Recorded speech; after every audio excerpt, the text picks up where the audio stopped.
Telugu big boss season 9 ఎంత రసవంతంగా జరుగుతుందో ప్రత్యేకంగా మనం చెప్పనవసరం లేదు. ఇంక ఇందులో భాగంగా రెండో వారంలో ఎలిమినేషన్ భాగంగా మర్యాద మనీష్ ఎలిమినేట్ అయిన సంగతి మనందరికీ తెలిసిందే. ఇలా ఎలిమినేట్ అయ్యి బిగ్ బాస్ హౌస్ నుండి వదిలి బయటికి వెళ్ళాడో లేదో అప్పుడే మూడో వారానికి సంబంధించిన నామినేషన్ ప్రక్రియ అయితే బిగ్ బాస్ హౌస్లో మొదలైపోయింది కంటెస్టెంట్స్ల మధ్యన.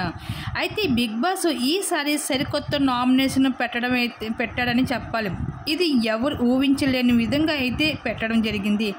ఇంకా అసలు విషయానికి వస్తే అందరినీ కూడా కాంబినేషన్ని కన్వెన్షన్ రూమ్లోకి పిలిచి అక్కడ ఒక బోర్డు ఉంటుంది. మీరు ఎవరినైతే నామినేట్ చేయాలి అనుకుంటున్నారో అయితే ఇక్కడ ట్విస్ట్ ఏమిటంటే వానర్స్ టీం నుంచి 5 మీరే నేరుగా నామినేట్ చేయాలి అంటూ బిగ్ బాస్ ట్విస్ట్ పెట్టడం జరిగింది. దీనితో కాంబినేషన్ నుంచి ఎవరైతే ఉన్నారో అందులో మాస్క్ మ్యాన్ హరీష్ నేనైతే సంజన గారిని నామినేట్ చేస్తున్నాను అంటూ సంజన గారిని అయితే హరీష్ నామినేట్ చేయడం జరిగింది.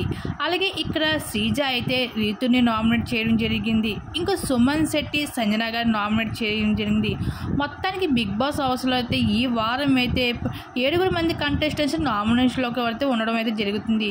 మరి ఈ వారం ఎవరు బయటకు వెళ్తారని మీకు ఎవరు అనిపిస్తున్నారో మీ అభిప్రాయం తప్పకుండా కామెంట్ సెక్షన్ షేర్ చేసుకోండి.